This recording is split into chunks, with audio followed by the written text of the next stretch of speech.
L'avenir de notre système de retraite est-il en train de se jouer dans les maternités? Les Français font de moins en moins de bébés. Résultat, la population va prendre un sérieux coup de vieux. Aujourd'hui, on a à peu près autant de personnes âgées de plus de 65 ans et de personnes âgées de moins de 20 ans. Et en 2070, on devrait avoir 2 fois plus de personnes âgées de 65 ans ou plus par rapport aux moins de 20 ans. Plus de seniors et moins de jeunes actifs pour financer les pensions, c'est tout notre modèle social qui est remis en cause. Pour le sauver, le corps, le Conseil d'orientation des retraites fait des propositions explosives dans un rapport qui sera publié demain. Il préconise un recul de l'âge de départ. Aujourd'hui fixé à 62 ans et 9 mois, il pourrait aller jusqu'à 67 ans et 6 mois en 2070. Travailler et cotiser toujours plus, une option qui divise les Français. Il faut travailler, il faut produire plus. Sur certains postes, des personnes qui peuvent travailler jusqu'à 65 ans, c'est juste pas réalisable. Mais l'âge n'est pas le seul levier à actionner, selon la présidente de l'Assemblée nationale, qui préconise de mettre davantage les retraités à contribution. C'est ce que je proposais lorsqu'on a examiné le précédent budget, suppression de leur avantage fiscal de 10%, non-indexation des retraites les plus élevées. Et si les retraités appelés à devenir plus nombreux représentaient aussi une opportunité de croissance? Les seniors, c'est un marché. Tourisme, aide à la personne, la silver economy pourrait générer 130 milliards d'euros en France d'ici 2030. Des retraités qui sont aussi de vaillants bénévoles pour garder les petits-enfants ou faire fonctionner depuis des années les associations comme au Secours populaire. J'ai un copain qui me dit qu'est-ce que tu fais? T'as un peu de temps libre? Je dis ouais, moi j'ai un petit peu de temps libre. Bon, tu viens nous rejoindre et voilà. Alors nos seniors représentent-ils un fardeau ou une chance? Comment faire face au vieillissement de la population et sauver le système des retraites? Nos trois invités pour ce débat, Maxime Sbailly, bonsoir, économiste, directeur stratégique du Club Landois, collectif dédié à la révolution démographique. Et je signale votre dernier essai de circonstance, Les balançoires vides, le piège de la dénatalité. J'ose à peine vous demander combien d'enfants avez-vous, Maxime Sbailly? Pour l'instant, qu'un seul. Bon, très bien. Selon vous, le travail ne paye plus, la dette s'emballe et les jeunes ne peuvent plus cotiser pour les vieux, trop nombreux. Il faudrait travailler plus longtemps et faire contribuer les retraités. À côté de vous, Denis Gravouille, bonsoir, secrétaire confédéral de la CGT, en charge précisément des retraites. Selon vous, le vieillissement de la population n'est pas nouveau. Cette question démographique peut se résoudre notamment par la question migratoire, mais aussi en taxant les plus aisés. Et à côté de vous, Mélissa Asli-Petit, bonsoir, sociologue spécialiste du vieillissement des populations. Vous considérez qu'il n'y a pas de corrélation entre la baisse de natalité et le vieillissement de la population, même si, évidemment, les conséquences de ce phénomène se rejoignent. Et vous ajoutez, il n'y a pas, a priori, de solution miracle. Et alors, on va démarrer à propos des causes de la baisse de natalité. On démarre avec l'objet du jour. Celui-ci, le smartphone. Selon 2 études américaines récentes, cet objet qui a envahi notre quotidien expliquerait en partie la baisse de la natalité dans le monde, moins d'interactions sociales, moins de relations sexuelles et donc moins de bébés. Maxime Sbailly, c'est complètement loufoque ou c'est une partie du problème? Ah non, l'étude est très sérieuse, celle qui vient de paraître dans la NBER. C'est 2 économistes qui ont fait ça. En fait, ils ont regardé en 2007, vous vous rappelez, quand Steve Jobs monte sur scène avec le iPhone. Steve Jobs, oui. Et donc, eux, ils ont regardé entre 2007 et 2011 les régions où le iPhone a été déjà mis sur le marché, commercialisé, et celles où c'était pas le cas. Et ils trouvent qu'il y a entre 30 et 50% de l'explication de la baisse de la fécondité qui serait un infomètre conditionnel attribuable justement au smartphone parce que des vies numérisées, les interactions humaines changent, le rapport à la sexualité change et donc il y a une distanciation. On sait que les smartphones et les applications, loin de nous rapprocher, en fait, nous éloignent, jouent beaucoup sur nos passions tristes. Et donc c'est un papier parmi d'autres dans la littérature académique qui vient se joindre aux autres. Il y a aussi le logement, il y a aussi 2007-2008, c'est la crise financière. Il y a aussi les modes de garde, il y a aussi la hausse du célibat. Enfin, il y a beaucoup de facteurs qui jouent. Mais les smartphones ont probablement aussi une répercussion. Vous êtes d'accord? Je ne connais pas l'étude sur les smartphones, mais c'est sûr que, oui, alors là je suis d'accord avec la fin sur le fait qu'il y a beaucoup de facteurs qui jouent. Et puis il y a une hausse de la qualification, les femmes travaillent plus qu'avant, et ça c'est très bien parce que ça fait des années qu'il y a encore du boulot pour atteindre l'égalité entre femmes et hommes. Bon, donc forcément, hausse des qualifications, études qui finissent plus tard, des gens qui veulent d'abord entrer dans la vie active avant de pouvoir faire des enfants. Bon, tout ça c'est assez logique dans les pays développés, et on le voit dans d'autres pays en voie de développement qui qui aussi prennent ces éléments. Donc il faut le regarder dans son ensemble. Peut-être qu'elles veulent rentrer, en tous les cas les femmes et les hommes aussi veulent rentrer sur le marché de l'emploi, aussi parce que les femmes savent qu'après le premier emploi, eh bien, c'est plus complexe finalement sur ce marché-là. Absolument. Et que c'est aussi systémique. Maxime parlait des modes de garde, ce qui est quand même très important. Il y a à peu près 60% de situations où on trouve des modes de garde. Donc comment font les 40% des familles restantes finalement? Certes, les parents, donc ça veut dire qui des deux parents garde les enfants? C'est une question, mais on a un peu la réponse déjà. Alors, ça a un impact direct sur le taux de fécondité. Regardez, 2 enfants par femme entre 2006 et 2014, c'était il n'y a pas si longtemps que ça, 1,56 en 2025, l'année dernière, et donc une projection d'1,45 en 2028. Mélissa Aslipoty, gardez la parole, parce que Emmanuel Macron souhaitait un réarmement démographique. C'est un échec à ce stade? Et pourquoi?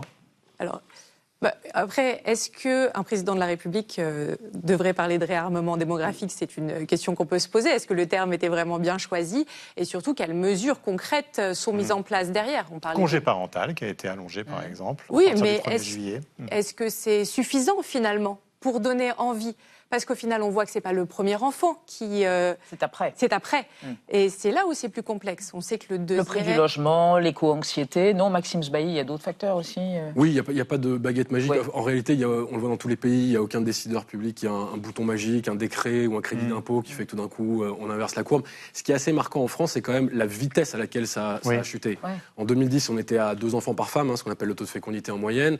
Là, on est tombé à 1,54. Et l'INSEE, dans ses projections, pense, et je pense qu'ils ont raison de le penser, que ça va continuer à baisser autour de 1,45 en 2028, ce qui a des répercussions énormes sur la pyramide des âges quand on l'a fait avancer dans le temps. Mais c'est plus rapide que dans les autres pays européens? C'est plus rapide que dans les autres pays européens, vous dites ça? Alors, la vitesse en France, elle est particulièrement marquée. Après, on reste quand même en relatif par rapport à d'autres pays un peu plus élevés. Mais en réalité, en 2010, quand on était à 2, on était le pays de la résistance à la dénatalité. On avait des délégations étrangères qui se pressaient aux portes du ministère de la Famille pour savoir quelle était la potion magique que la France avait inventée contre la dénatalité. En réalité, on est rattrapé par cette tendance mondiale extrêmement rapidement, alors qu'on est quand même un pays qui a beaucoup d'atouts. On a l'éducation publique qui est gratuite à 3 ans. On a quand même une culture très pro-famille. On a un taux d'emploi des femmes qui est très élevé. Ça, on voit que c'est dans ces pays-là où les femmes travaillent le plus que la fécondité résiste le mieux. Et malgré tout ça, ça s'effondre. Alors moi, je pense qu'il y a des explications, notamment sur le logement, sur le travail qui ne paye plus et sur le mode de garde. Mais encore une fois, c'est trop compliqué de dire c'est telle cause. C'est pas monofactoriel, c'est très compliqué. Oui. Mais ça vous inquiète, Denis Gravouille, à la CGT, cette baisse de la démographie? On parle quand même de 69 millions d'habitants cette année. On tombera à 65,9 millions en 2070. C'est un sujet pour 2070, mais on a encore le temps de mettre en place des politiques. Enfin, j'ai discuté hier avec un économiste, Michael Zemmour, qui expliquait qu'en fait, les 2/3 de l'évolution démographique ont déjà été absorbés. On a déjà eu un vieillissement de la population, déjà un allongement de l'espérance de vie. Il faut regarder aussi l'espérance de vie en bonne santé. Il y a encore un facteur de très grande inégalité entre ceux qui sont au cadre et ceux qui sont employés ou ouvriers. La question de la pénibilité au travail n'est pas réglée. Ça, c'est un sujet. Les questions d'égalité femmes-hommes ne sont pas complètement réglées. Soyons clairs, le congé parental qui a été mis en œuvre, ce n'est pas encore un congé maternité et paternité obligatoire qui rendrait l'égalité, qui rendrait les carrières égales pour les femmes comme pour les hommes. Parce que c'est quand même 2 mois de plus payés à 80% du salaire. En attendant, on a toujours une des principales sources d'égalité pour les femmes, c'est le soupçon de maternité qui est qu'à 30 ans, on vous demande si vous allez, si on ne va pas vous embaucher parce que vous êtes une femme, parce que vous risquez de faire un enfant et de désorganiser l'entreprise.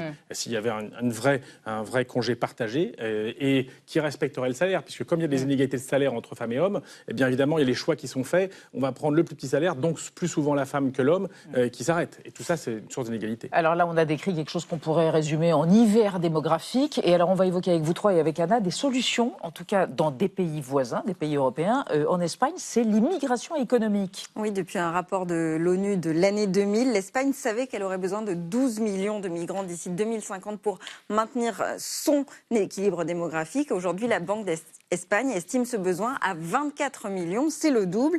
Et donc, le gouvernement socialiste de Pedro Sánchez s'est mis en ordre de bataille ces dernières années en favorisant l'immigration économique. Le mois dernier, par exemple, un grand plan de régularisation de 500 000 sans-papiers a d'ailleurs été annoncé. Et cette politique, elle porte ses fruits puisque déjà en 2024, les migrants étrangers ont réussi à compenser la baisse du nombre de travailleurs espagnols. Aujourd'hui, il serait 7 millions installés en Espagne, essentiellement des Marocains, des Colombiens, des Vénézuéliens et des Péruviens. Dans un pays qui compte à peu près 49 millions d'habitants, ils travaillent dans des secteurs moteurs de la croissance, l'hôtellerie, la restauration, la construction, l'agriculture, mais ils sont aussi de plus en plus nombreux dans la santé, les technologies et l'entrepreneuriat. Et surtout, leur impact sur la bonne santé économique du pays est vraiment réel. La Banque d'Espagne estime, regardez, qu'entre 2022 et 2024, les migrants ont contribué pour 0,4 à 0,7 points à la croissance du PIB, une croissance qui, je le rappelle, en Espagne, a atteint 2,8% en 2025. C'est un taux à en faire rêver plus d'un. En France, c'était 0,9%, en Italie 0,5% et en Allemagne 0,2%. Maxime Sbailly, l'immigration économique en Europe, ça paraît presque inévitable quand on voit ces chiffres et vu le vieillissement de la population. Mais est-ce que ça ne va pas créer une concurrence entre les pays, par exemple la France et l'Espagne, pour attirer justement ces travailleurs étrangers ? Oui, il y a en Europe une guerre des talents qui se met en place, en réalité, parce que c'est tout le continent qui est pris par ce vieillissement. Le vieux continent est le continent le plus vieillissant au monde. L'âge moyen, c'est 43 ans. Et le risque, c'est qu'on devienne une gigantesque maison de retraite en Europe. Et sans croissance, sans innovation, avec beaucoup de dettes, et qu'on ferme la boutique. Donc, il y a des pays qui ont recours à l'immigration, effectivement. Ça marche en Espagne. En Italie aussi. Mélanie ne le dit pas, mais elle a signé 2 décrets pour faire venir 1 million de travailleurs étrangers depuis 3 ans. Mais les chiffres sont quand même relativement différents. Effectivement, elle carbure effectivement à l'immigration, sa croissance, ça marche bien. Ils ont des filières d'immigration sud-américaines aussi historiques. À partir du moment où le sol naturel devient négatif, quand il y a plus de décès que de naissances, à partir du moment où on vieillit et on a moins en moins de jeunes, l'immigration fait partie des solutions pour pallier aux problèmes démographiques. On a de plus en plus de métiers en tension, de pénurie de main-d'œuvre dans certains bassins d'emploi très localisés. Moi, je parle beaucoup avec des chefs d'entreprise qui souvent me disent les jeunes ne veulent plus travailler, j'ai plus de candidatures. En réalité, c'est qu'il n'y a plus de jeunes. En tout cas, il y en a de moins en moins qui ne sont pas forcément formés pour ces métiers. Et donc, il y a des tensions dans le marché du travail qui sont de plus en plus fortes. Le problème, ça va devenir moins le chômage et ça va être de plus en plus les pénuries de main-d'œuvre. Donc, l'immigration est une des différentes solutions auxquelles on peut avoir recours. Sauf que Mélissa Asli-Petit, certains disent que ça va faire une pression à la baisse sur les salaires, et qu'il y aura une concurrence au détriment aussi des travailleurs français. Qu'est-ce qu'il faut en penser ? Peut-être déjà pour poursuivre, c'est vrai que la question de la pénurie de main-d'œuvre, on la voit déjà aussi sur les métiers du grand âge. Donc c'est là où aussi on voit l'enjeu. Quand on parle d'une société de la longévité, on peut parler aussi de la question de la loi grand âge qui est absente, mais aussi de la perte d'autonomie et de qui accompagne finalement. Qui sont les aidants ? Qui sont les aidants et les aidants professionnels finalement surtout. Après sur la question de la baisse des salaires et de la concurrence, je pense qu'il y a vraiment une dynamique de politique publique aussi à encadrer et de comment on accompagne aussi les entreprises et que chaque individu soit accepté dans une sorte de dignité. Parce qu'on voit des fois, on parlait au tout début du numérique, mais il y a une sorte d'aplatissement du monde aussi à travers le numérique et de la difficulté à converser avec quelqu'un de différent de soi parce que nous sommes dans des bulles. Donc en fait, la politique migratoire, elle est intéressante, on le voit dans des questions d'emploi, mais au final aussi, quelle société on fait et quelle société on veut être. Oui, sur ça. Oui. La politique migratoire, c'est un des sujets, et ça a toujours été le cas en France. La France est un pays d'immigration. On a un Français sur 4, si je ne dis pas de bêtises, a un grand-parent d'origine immigrée. Les Italiens, les Espagnols, les Portugais, maintenant des personnes venant des pays du Maghreb ou d'Afrique, d'Asie aussi. À chaque fois avec les mêmes vagues de racistes. Moi, j'ai retrouvé, y compris les mêmes vagues de racisme contre les Bretons, les Auvergnats au XVIIe ou XVIIIe siècle, dans certains ouvrages, que ce qu'on a à l'égard de population. Sans faire si par exemple François Ruffin, qui est candidat à la présidentielle, dit il ne faut pas aller chercher cette main-d'œuvre dans des pays qui vont en avoir besoin. C'est un sujet, c'est justement toute la question de comment on le fait. D'abord en traitant correctement les personnes. On ne va pas continuer à laisser crever à traverser la Méditerranée.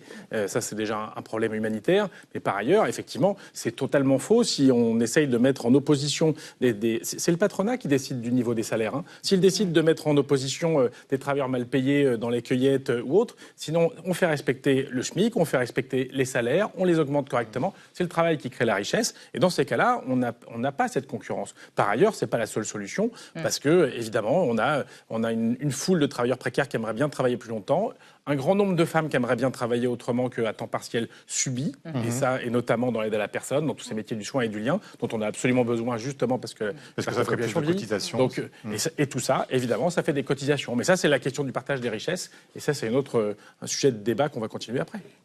Non, parce qu'on va revenir quand même sur cette notion de société vieillissante, puisque les projections en 2070, c'est 4 fois plus de centenaires et des gens qui sont de plus en plus vieux. Est-ce que c'est un atout pour la société ou est-ce que cette population vieillissante est un fardeau ? Pour dire les choses c'est surtout un défi. Comme elles sont. C'est surtout un défi parce qu'en fait, on s'est jamais retrouvé dans cette situation-là. Il faut bien avoir ça en tête. On a eu des périodes dans l'histoire de France où on a vieilli démographiquement. Il y avait déjà des natalités. Il y avait d'ailleurs les mêmes débats sur l'immigration. C'était l'entre-deux-guerres. Quand vous relisez les ouvrages, c'est assez frappant. Mais là, on a en gros un papy boom.